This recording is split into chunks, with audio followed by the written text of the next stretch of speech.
Welcome. Nice to have you here. This is our first recorded session so that you can access the content immediately and don't need to wait for the recording to be sent out. I want to wish everyone a good morning, good afternoon, or good evening from wherever you may be joining us. I'm Avi Stamen, CEO of Academic Language Experts. Academic Language Experts, or ALE for short, provides customized editing, grant writing, and publication support services to researchers, scientists, and other professionals to help them produce publication-ready texts at the highest levels. We also assist scholars looking for help with their book proposals prior to submission to their dream publisher. It's our mission to help our authors achieve publication success and be a source of guidance and support throughout their journey. Today, I am delighted to be joined once again by Gareth Dyke from Research Square, and we will be discussing review articles today. Gareth, thank you so much for joining me. Lovely to have you back. Yeah, thanks for the invitation. Great to be here. And yeah, like Academic Language Experts is a fantastic company. We work together all the time. I work for Research Square Company, which is now part of Springer Nature. Maybe you saw that announcement recently. Yeah, congrats. That's big news. Very exciting.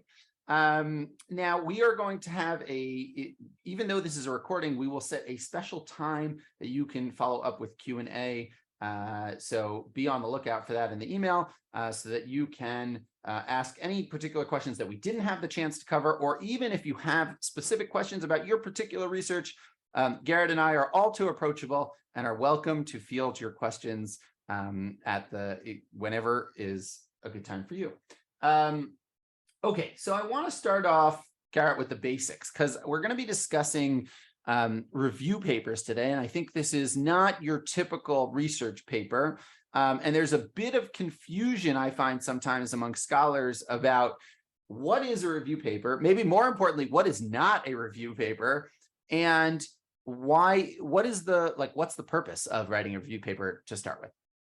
Yeah, this is really, really important. And I'm glad we're having this discussion today, because I would say that this is one of the most common questions or areas of concern that young researchers come to us with, writing review papers. So let's start off by saying that a review paper published in an international journal is not the same thing as a literature review, although the literature review work that you do as part of your research, as part of your training, as part of your wider research project, can be an important component of a review paper. But a published, peer-reviewed review paper in an international journal is quite a different thing. And what it is usually an invited contribution from an international journal that addresses a particular topic of debate or question that, crucially, other researchers in your field, in your area, are going to want to read to quickly get an answer or an opinion about a particular topic, area of debate, or new discovery in your field. So that's how I would define a review paper, and it's quite a difficult piece of research to put together and also to get published. So in this session, we're going to give you hopefully some tips and tricks to publish review papers, strategies for doing that, and how you can put one of these papers together to enhance your publication record, of course. Okay, so I want to get back to the publication record in a second, but before that, you used the word invited.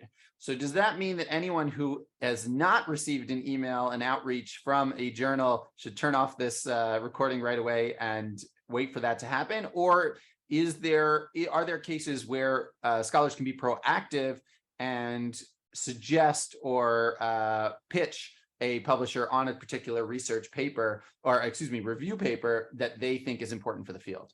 Absolutely, absolutely. Yeah, my use of the word invited simply refers to the fact that you need to have contacted or be in contact with an editor at an international journal really before you begin the process of putting together a review paper. It's actually quite hard to get a review paper published if you've got one ready to submit and you just send it to a journal, because editors like to have much more input and control over that process. So sure, like one of the things that you can absolutely do if you'd like to write a review paper, and we'll talk about this in more detail in a moment. But pre-submission inquiries, getting in touch with editors, pitching your idea for a review paper to a journal is one of the ways to successfully get this kind of paper published. Got it. Now, Gary, you've convinced me that it's important, but will it help me? So, if I know that in my, in order to pass my promotion committee, I need a certain amount of papers that have a high impact factor, a certain amount of Q1 journal acceptances. How do review papers count in that context? And is it worth me actually taking the time to, take out a few months to actually do this properly, when I could be alternatively working on other research papers that maybe would be higher impact? Yeah, great question.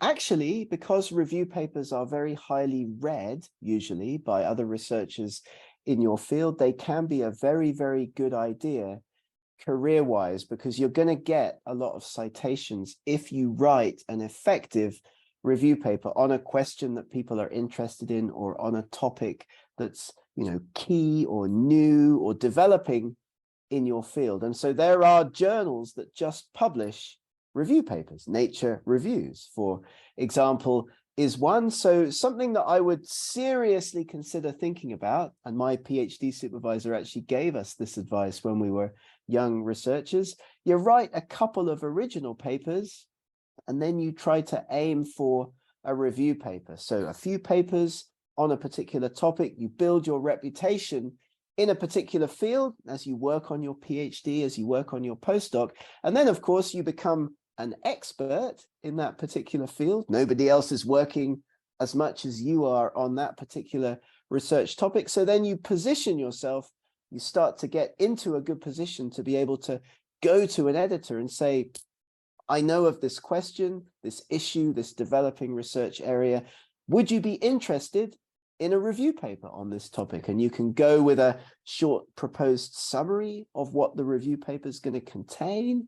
You can pitch it to the editor, explain to them why this would be useful for the readership of that journal. And then, of course, they'll come back and they'll say, yes, that would be great. Please, carry on and put that review paper together. And that's the way round that you want to approach this, rather than writing a review paper and sending it blind to a journal. And I hope that it's also becoming clear to colleagues listening to this that what we're talking about is different to a simple review of the literature on a particular topic, because those are hard to get published, and people generally are not interested in just reading about everything that's ever been written on a particular topic. So going back to what we started to talk about at the beginning of this session, lots of young researchers come to us and they say, I've done a literature review. Can I publish that as a review paper? And our advice is no, because a review paper is quite different to a literature review. Can you just expand upon that a little bit? In what ways would you define it as different? Well, a literature review is just a list of literature where you go through and you summarize everything or almost everything that's previously been written on a topic. And that's usually one of the earliest stages of a PhD or a master's thesis. Like, you'll start off working within a research group or within a research topic, and you may not yet have identified your specific thesis or research area topic. And we call that knowledge gap development or knowledge gap discovery. So one of the first things that you'll usually do as a research student is do a literature review. You'll go off and you'll photocopy, we used to in the old days, photocopy a big pile of papers that, goes up to the ceiling in your office that, contains all of the work that's previously been done on that particular topic. And then you go through that and you find a question that will be useful and interesting for your research thesis. But as we've already discussed, a review paper for an international journal is going to specifically focus in on a particular area of debate or a question or something that other researchers are going to find interesting. So it's different and differently pitched to just a list of literature and a review of literature that's previously been published on a topic. Got it. Now, I know that there's a lot of, I can understand there's a lot of benefit, for sure, in the medical sciences, right, for reviews, because if you're a doctor and you just, you don't have time to necessarily read each and every article, you can read the review article and understand sort of, what is the general consensus on a particular topic. So do you find that review articles are specifically, in the medical sciences or in the STEM fields? Or have you found that it really crosses across the full gamut of academic publication in terms of, which fields are these most popular and most common? Well, they occur in all fields across all different areas of research. They just happen to be more common in some of the, I would say, potentially faster moving areas of research. Medical science, health sciences would be one good example. And there also are lots of places in those particular subject areas where you can go to get help with writing a review paper. So, for example, one of the companies that we work with, Edance, provide this as a service to authors. You can go to their website, you can have a look at the kinds of work that they would do. So a couple of papers, a couple of original pieces of research, you can then have a look at those pieces of original research that you've done as a researcher and identify areas where there could be a review paper produced to kind of summarize that area of your field for other researchers, areas of interest, for example. Okay, great. Garrett, this is fantastic. This is really, I know I'm learning a lot. I want in one more minute, I want to really get into like the nitty-gritty details of, the components of a solid review paper. But I just want to take a quick break before we resume our discussion to share with you a special report that we published at Academic Language Experts entitled "A Language Apart: The Experience of Non-Native English-Speaking Scholars in Academic Publishing." And really the reason we put together this report is because we felt like for English as an additional language, scholars have unique challenges when it comes to publishing their research. And we really wanted to listen to them and capture their thoughts and ideas. And we didn't just leave it at that level. We actually suggested concrete ways that publishers can make the process easier and smoother for these authors in order to ensure that really the best science is being published, right? We don't want to be biased in the publication of science because of someone not being able to communicate because it's their third or fourth language. We really want the top quality science to shine through. So you'll receive that report in the email alongside this recording. Of course, again, I want to remind everyone, if you have specific questions, please do be in touch with us. So Garrett, now back to our discussion here. I want to understand from you how to write a review paper. Is it kind of a discussion? Does it have like the sections the same way that a normal typical paper would have? Can you expand upon this a little bit? Yeah, absolutely. So the first thing to say is that we need to put to one side all of the other ideas that we have about article writing. So put aside for a moment that IMRAD academic article writing structure that you might have in your mind, or the structure of your social sciences or humanities article that you've previously been writing. Review papers, as we've been talking about in this session already, are based around topics of debate or questions, usually. So your review paper will be summarizing something that's debated, or a question, or an area of interest that other researchers in your field are going to want to read about. So there are no hard and fast rules here about what the structure of that particular review paper is going to look like. So I would sit down and I would write down your question that your paper is going to address, and then let's build out a structure around that. So it could be a historical review to start with. You might be building up like through what's been previously done to get to that question. And so in that regard, you are bringing in information from your literature review, not everything, but key information from your literature review. And then build out a structure, and very, very importantly, you're going to want to put your own opinion into the review. And that, again, is a big difference between a literature review and a review article, because people are going to want to read what you think about the topic, about the question, about the area of debate. You're the expert.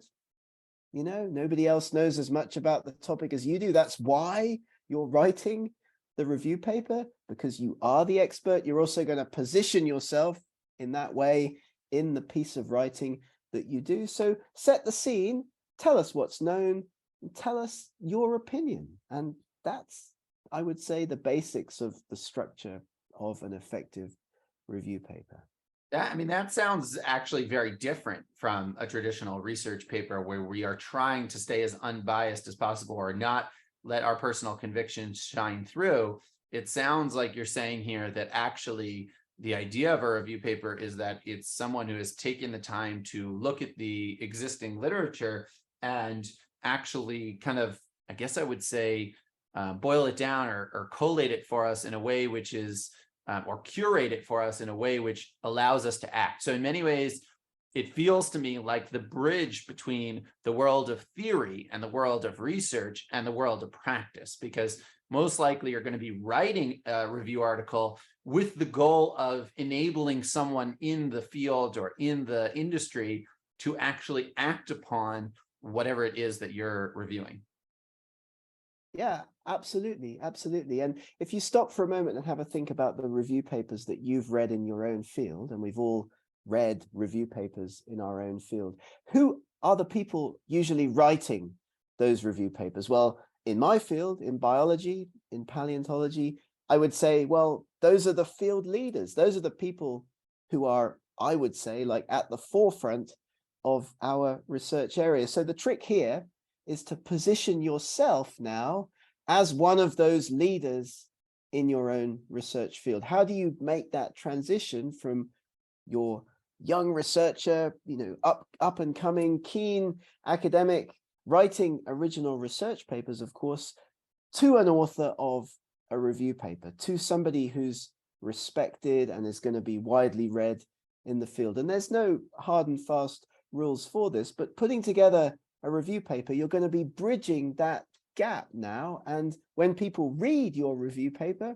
they're going to be thinking, well, this is a leader in the field. So it's got to be done carefully. You've got to target the journal that you put the review paper into carefully, as we've talked about already. So you should be communicating with editors, pitching ideas for review papers to editors and getting positive responses from them before you write the paper and make the submission. But this is something that you have to do in your career in order to bridge that gap and become a leader in your research field. That goes back to the advice that I was given as a PhD student. You write a couple of original papers, and then you should be thinking about writing a review paper to wrap those ideas together and position yourself within the subject area.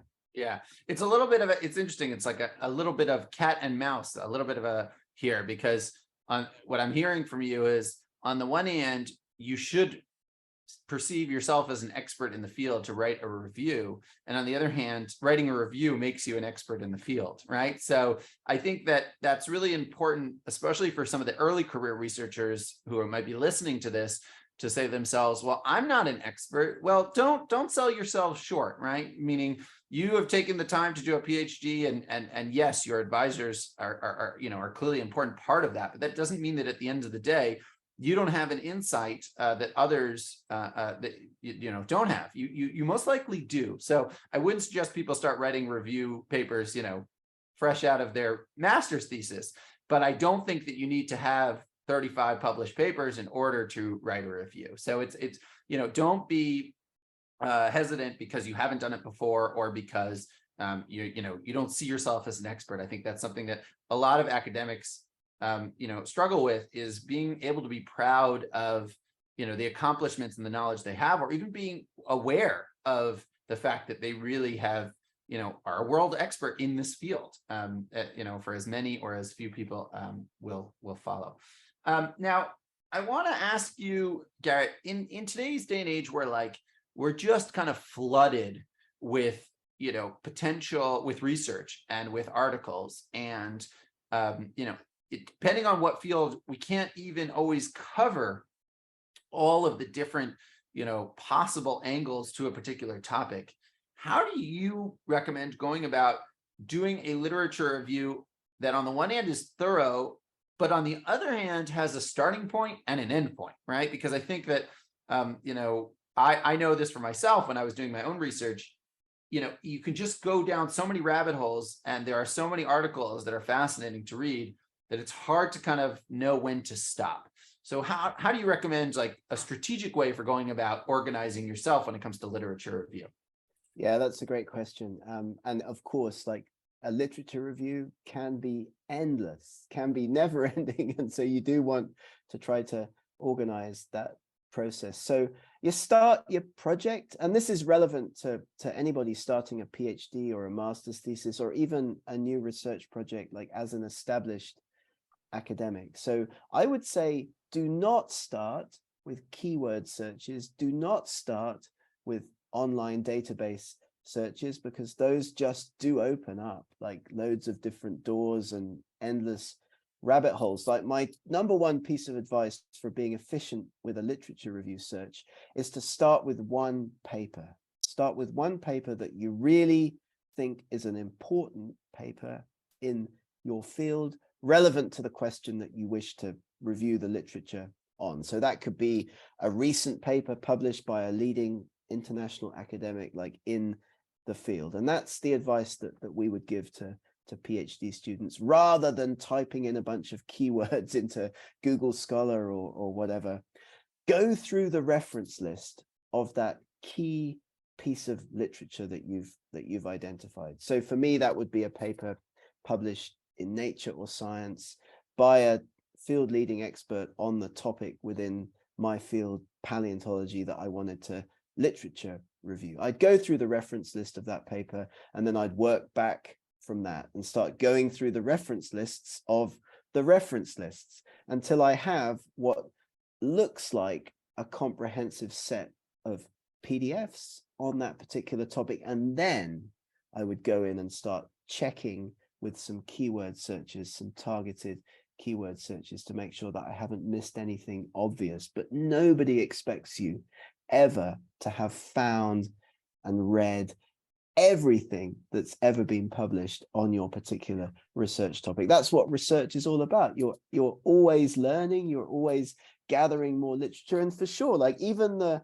best international researchers in your subject area will be taken by surprise every so often when they realize that something was written in the 1940s in German that they'd never seen before, that was directly relevant to the particular topic that they're working on. So that's what I would say, to try to keep it contained, because otherwise you never stop it.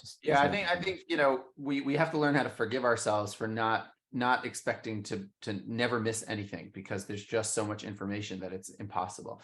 What I recommend, in addition to looking at the reference list, which I also recommend, is take a look at the editorial board if you know which journal you're going to be sending to, and to have a quick look about where they're publishing. There's a good chance that the people who are going to be making that determination about whether your review is going to be accepted or not, or at least are involved in influencing the journal in that regard, they probably are going to want you to know their research and to be familiar with their fields, and it's probably going to influence how you think about it. So that can kind of focus you in as well.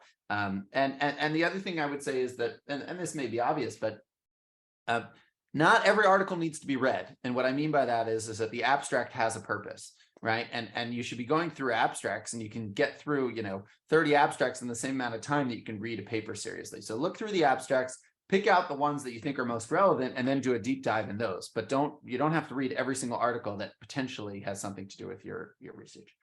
Now, I want to ask you, Garrett, about let's say I'm a researcher and I'm interested in writing a review paper, but I'm not exactly sure how to find the knowledge gaps in my field, and I'm not exactly sure kind of how to pick out which topic is of importance, right? Importance is a relative term, right?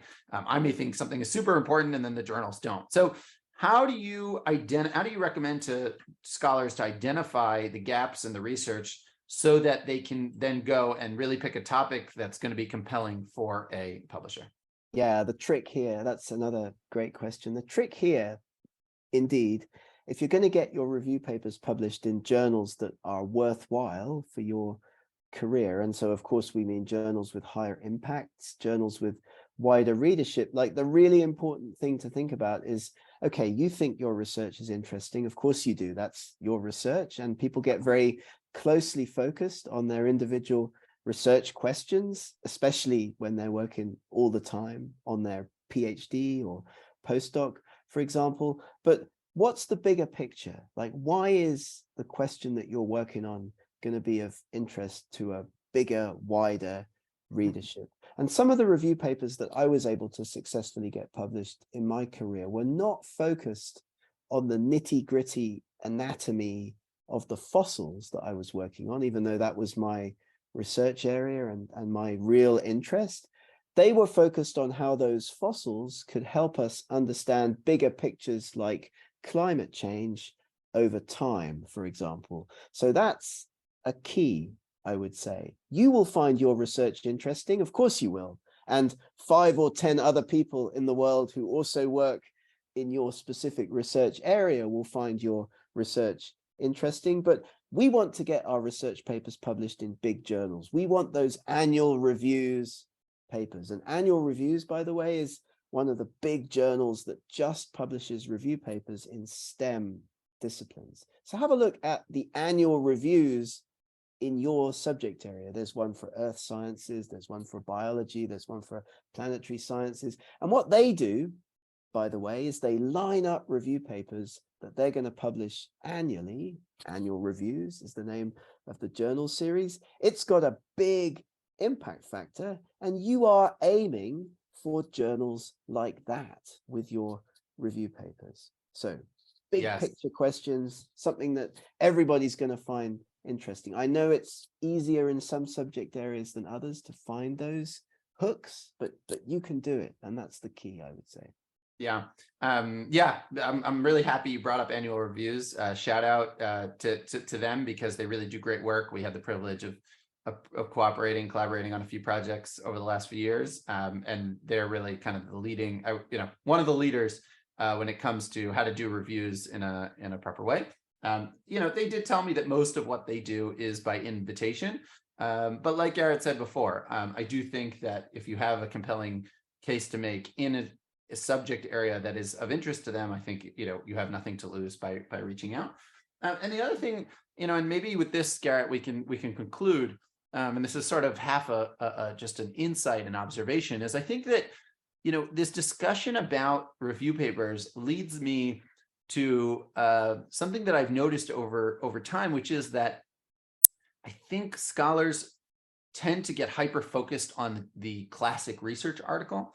And I think that once we open our minds to other venues and other opportunities for research, so whether that's a note or a review or a book review, or, there are many different ways to get published in a journal, which is kind of, I would say, through the side door, right? Or through the back door, that most scholars are not thinking about, or even a special issue, right? Where it's like, there's a specific topic there I have a call for papers on.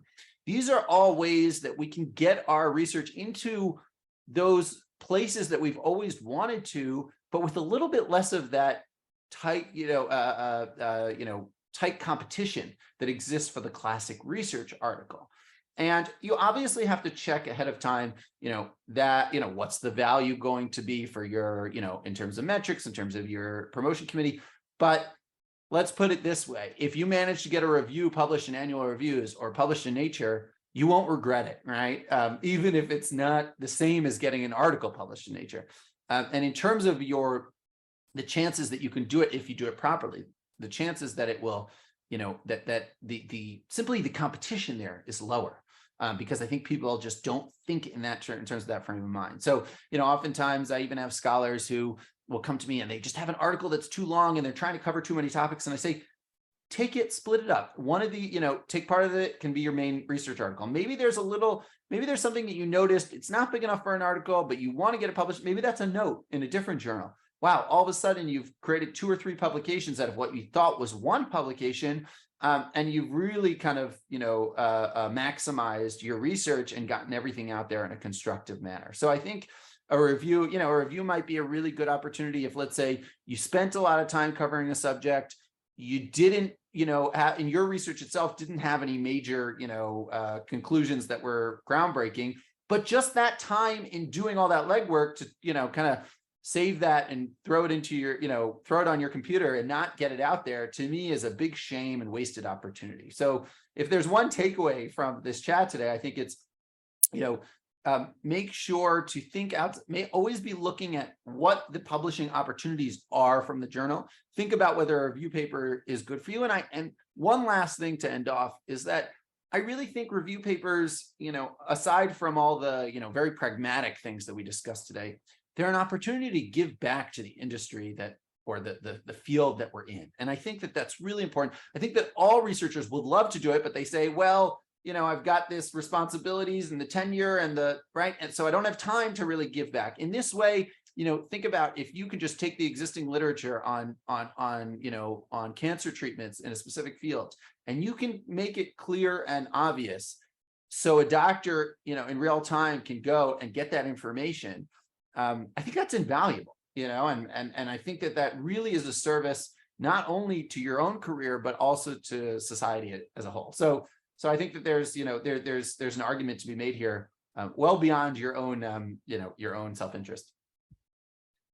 Yeah, I'll just add to that really quickly by saying that we're all under lots of pressure to publish as many papers as possible, and universities and governments put researchers under that kind of pressure.